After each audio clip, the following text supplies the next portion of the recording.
Hej, vi er Gåsedille U14 pigehold, og vi vil gerne fortælle jer noget. Det er sådan, at vores holdkammerat Emma,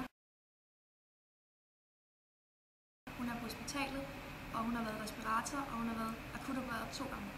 Og hun ligger stadig på hospitalet og kæmper, derfor vil vi godt give hende en overraskelse med at tage en tur til Spanien med fodboldholdet. Derfor vil vi rigtig gerne have, at I liker og deler videoen. Con los terroristas.